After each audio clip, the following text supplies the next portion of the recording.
Bom, falar de política. O deputado federal Flávio Nogueira, do PT, reeleito. Deputado federal para o segundo mandato, né, deputado? Que é o terceiro. Obrigado pela presença do senhor. Prazer recebê-lo aqui. Era para o senhor ter vindo, já ter vindo. O convite foi feito, mas o senhor também tem agenda aí. Mas sinta-se em casa, a casa é sua. Obrigado. Prazer estar aqui conversando com vocês. E a oportunidade de estar, mais uma vez, agradecendo a votação que nós tivemos no pleito dia 2, que foi uma eleição das mais difíceis. E nós estamos agora partindo para o segundo... A campanha continua, né, deputado? O segundo turno também está acirrada, né? Mas, se Deus quiser, nós temos esperança de que venceremos também, né? Que é o nosso candidato, Luiz Inácio Lula da Silva. Deputado, o senhor, quando se candidatou a primeira vez a deputado federal, me parece que o senhor chegou a 80 mil, é isso? 90 mil. Perto de 90. Foi pouquinho, o senhor não foi eleito por poucos votos, não foi isso? Eu lembro bem, até conversei com o senhor, foi a legenda. Foi por conta da legenda? 400 votos. E também a diferença entre mim e o outro foi de 1.000 e poucos votos, o que entrou. Nessa época, eu tive mais votos do que 2 que assumiram. Pronto, esse é o detalhe. O senhor foi o oitavo. Oitavo colocado. É o nono, né? Porque o nono... Não, oitavo. É o oitavo. O senhor foi o oitavo colocado. Quer dizer, se a eleição fosse os mais votados, o senhor tinha sido eleito. Sim. E o senhor, em números absolutos, ficou 1.000 e poucos votos atrás. E de legenda 400. E de legenda 400. Quer dizer, eu lembro que o senhor me disse na época, eu nunca esqueci, eu conversando com o senhor na época, o senhor dizia assim, pai, fica uma sensação, não é nem de, até perguntei, deputado, não é nem questão de derrota, né? Fica a sensação assim de perguntar o que é que faltou. Você pede ali por 5 mil, 6 mil, eu fico calado, mas está entre os 10 mais votados, eu senti que o senhor ficou assim... Não, mas eu nunca senti assim que tivesse perdido, né? Pois é, exatamente, o senhor... Porque se são 10 vagas, eu estava ali, entre as 10, eu acho que isso aí é uma coisa que tem que acabar um dia, né? O senhor é favorável a essa mudança, deputado? Inclusive votei, né, para que mudasse isso. Veja bem, aí quando eu assumi, mesmo assim, eu assumi como suplente, por isso que eu conto 3, porque embora assumi como assumiu suplente, naquela época. Então eu vi lá o presidente da Câmara, Rodrigo Maia, com 45 mil votos, era o presidente da Câmara do Brasil, da Câmara Federal do Brasil. Uma figura... O senhor com mais voto que ele? Por sinal, um grande deputado e um amigo meu. Mas veja a discrepância, eu com praticamente 90 mil votos. O dobro dele. O dobro, ele, presidente da Câmara. Né? E à época eu fiz lá um estudo, a Câmara tem 513 deputados. Somente 150, não sei, que tiveram votos mais do que eu e ganharam a eleição. Dos 513 deputados? Só tinha eles. Você vê, tem estados que é eleito com 20 mil votos, 10 votos. Aí você vê assim, São Paulo tem 70 e poucos deputados. Aí tem um puxador de voto. Leva vários, né? E alguém entra com 10 mil, 8 mil votos. Tem estado aí, deputado, o senhor falou de 20 mil, tem estado aí, por exemplo, que o deputado federal é eleito e se colocasse esse deputado federal como candidato a estadual, ele não entraria aqui na Assembleia Legislativa do Piauí. Sim, pois você vê, aí tem agora nessa última eleição, me parece que o último que entrou foi com 69 ou foi 70? 70. Isso. O Jadiel da Jupi. Não, me parece que o último foi o Marcos Aurélio, não? Não, foi o Jadiel.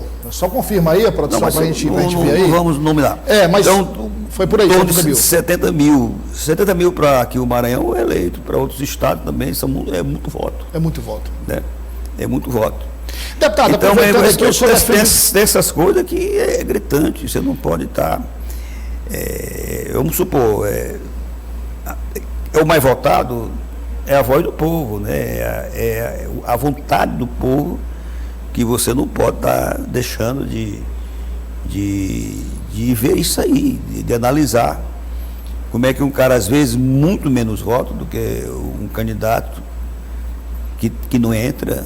A pouco do quociente eleitoral, aquela coisa.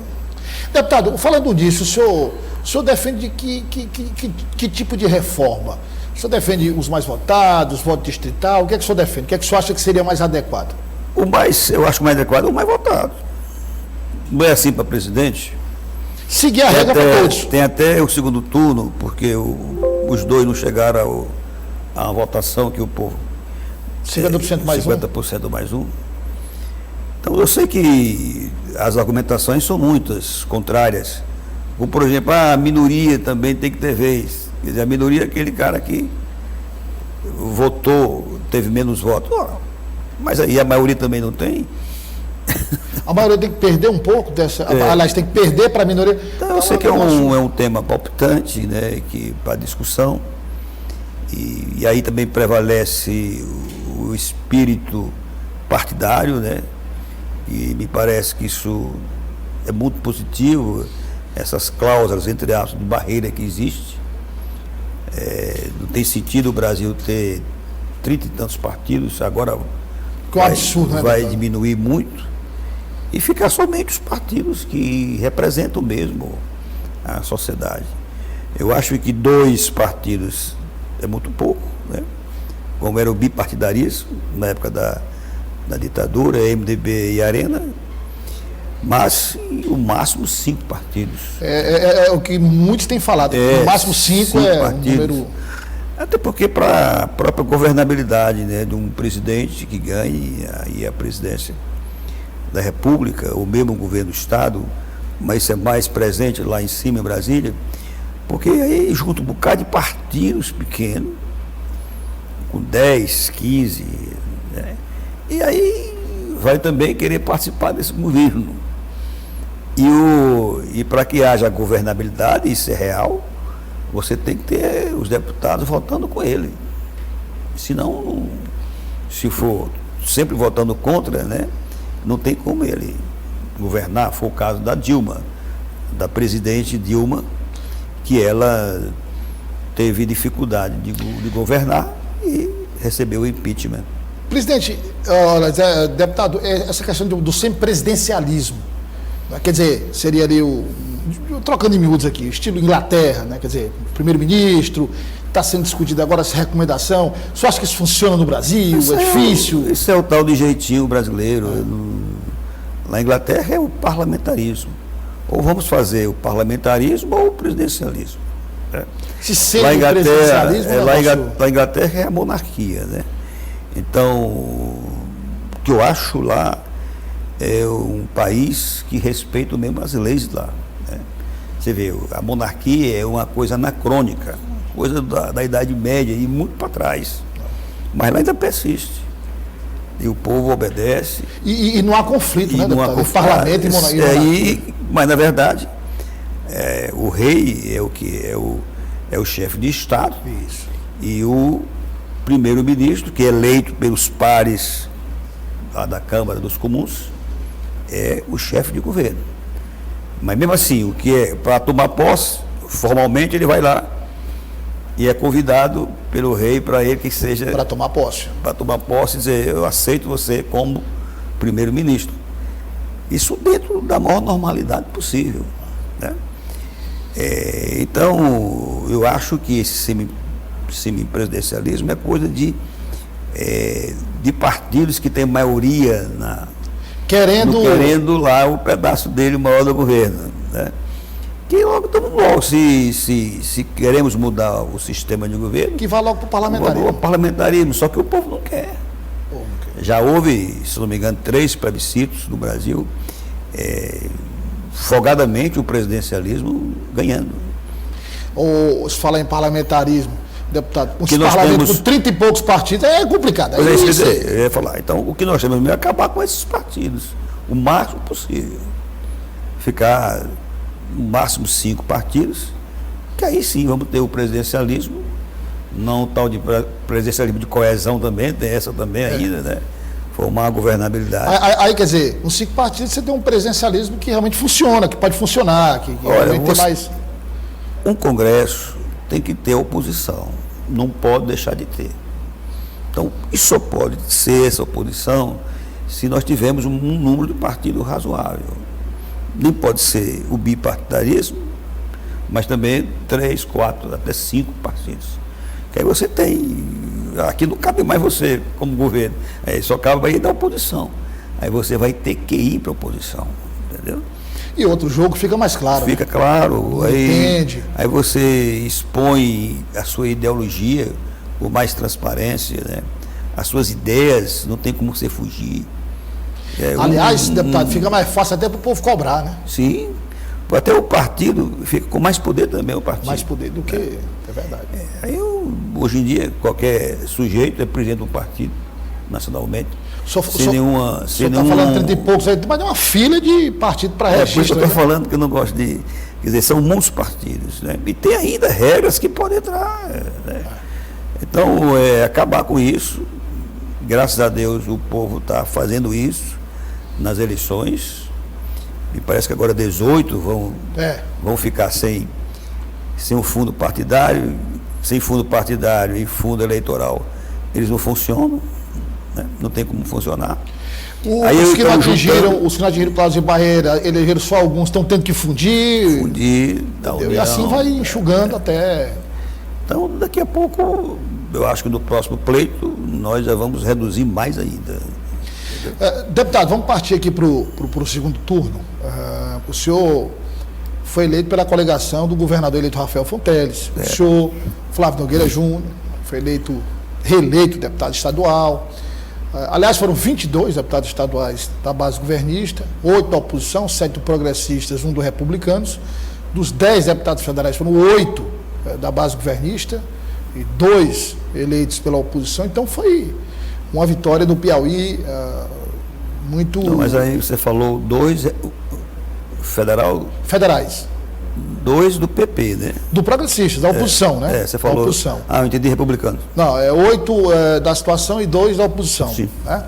E aí, como o senhor disse, todos sabem, nós estamos no segundo turno, e um segundo turno, deputado, acirrado, tem acompanhado as notícias, confrontos, inclusive brigas, e agora mais recentemente esse caso do ex-deputado Roberto Jefferson com granada, metralhadora, atirando em carro da Polícia Federal, com policiais no carro, enfim, um clima de acirramento. Temos ainda um último debate na sexta-feira, a votação no domingo. Como é que o senhor tem avaliado esse segundo turno? O senhor está surpreso com toda a sua experiência?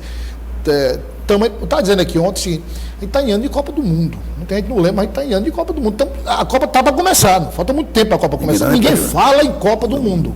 Ninguém nem toca em Brasil, só política. Mas desse ponto de vista é importante, porque a gente vê que a população tem se interessado mais. Agora, o senhor tem se assustado um pouco com esse momento que a gente vive, com essa intensidade e o que tem acontecido? Isso já era previsto, né? Inclusive, numa reunião de bancada lá na Câmara, lá atrás, eu já avisava, alertei também para o hoje senador eleito Wellington Dias, de que teríamos momentos muito difíceis, de muitas radicalizações. O senhor falou antes da eleição ainda? Sim, muito antes. Né? Se você for ler a história do Brasil, tudo fazia com que este governo fosse exatamente fazer isso. Aquele cenário lá do Roberto Jefferson, é um cenário previsto já que ia acontecer aquilo, entendeu? Aquilo foi premeditado, aquilo foi ensaiado, só que ele não ensaiou bem e não era aquilo que ele queria como ator daquele espetáculo que ele fez. Ele queria coisas mais fortes, para que pudesse aí haver uma comoção da sociedade e pudesse reverter o quadro favorável ao presidente Lula. Então saiu pela culatra o tiro, né? Exatamente isso. E a Polícia Federal agiu. Mais grave do que atirar na viatura da Polícia Federal com granada? Mas o que é que todo mundo esperava? De que a polícia fosse reagir. Bom, se houvesse uma reação, poderia haver até... Sim. Será que não é isso que ele queria? Será que não é isso que foi combinado? Não é? Então, a polícia, me parece, com muita ciência, né, recuou. E deve ter se reunido, pedido mais informações superiores, como é que no ambiente daquele ela podia se comportar. Há quem diga, se fosse a polícia militar e tal, poderia ter revidado na mesma hora. Porque é um policiamento mais ostensivo, é um tipo de combate diário, né, que a polícia faz. A polícia militar está nas ruas todo dia. Então é mais radical nesse ponto, é mais ágil, né? Então a polícia federal é mais técnica, ninguém pode dizer que não é, e age em momentos diferentes, em cenários diferentes. Tanto que eles foram sem colete.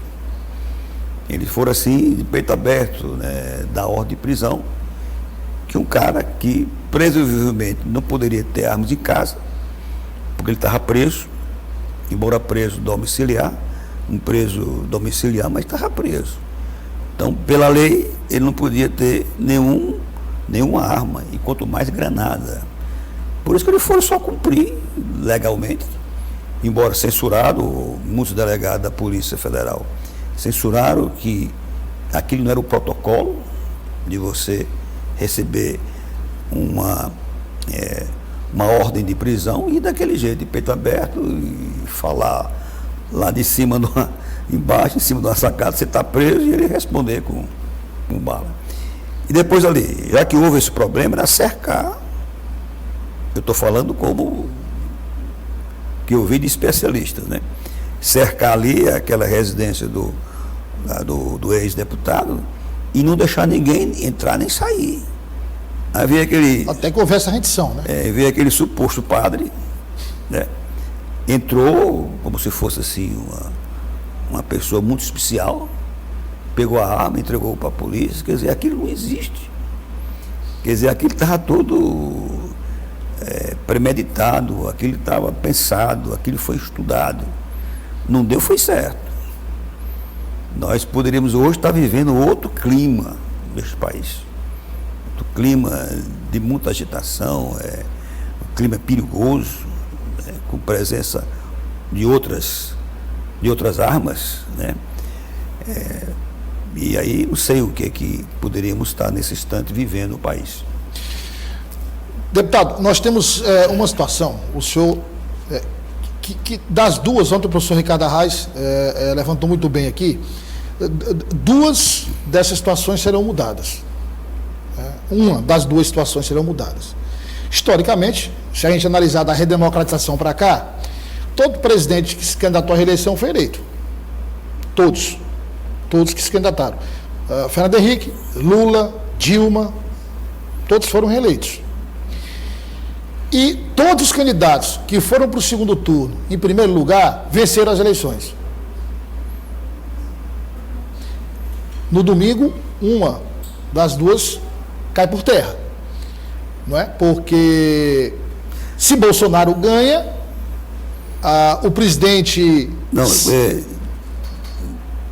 todos que foram para a reeleição... Todos que foram para a reeleição, terminando o primeiro turno, sim, em primeiro lugar, foram eleitos. Foram eleitos no segundo turno. No segundo turno, sim. Então, se Bolsonaro ganha, segue, né, essa regra aí do presidente ser reeleito.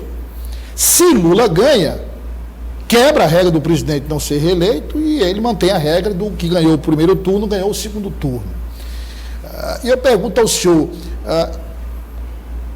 o senhor vê possibilidades desse cenário mudar? Como é que o senhor projeta esse cenário para o domingo? Porque tem sido, as campanhas têm trabalhado intensamente, a campanha do presidente Bolsonaro, do presidente Lula, e a gente observa exatamente um foco, num primeiro momento, houve um foco, por exemplo, o presidente Bolsonaro, foco no Nordeste, ele veio aqui no Piauí, veio em outros estados, mas agora um foco mais no Sudeste, Minas, Rio, São Paulo. Então está sendo uma disputa, digamos, palmo a palmo, os dois candidatos. Há também uma guerra virtual, ações judiciais, enfim. Como é que o senhor projeta esses últimos dias até domingo e o dia da eleição, e o que é que o senhor acha que deve ocorrer? Pois é, como eu falei há pouco, esse teatro armado pelo Roberto Jefferson era para ser diferente, para já preparar esse clima de uma possível eleição do presidente Lula. E talvez nem tivesse eleição.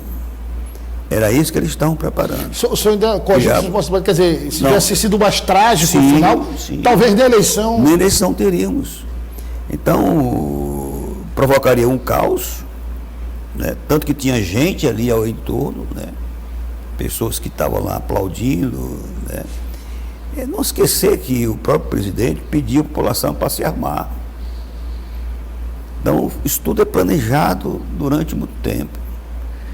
Quantas famílias hoje têm arma em sua casa? Quantos domicílios no Brasil não se encontram hoje com arma dentro de casa?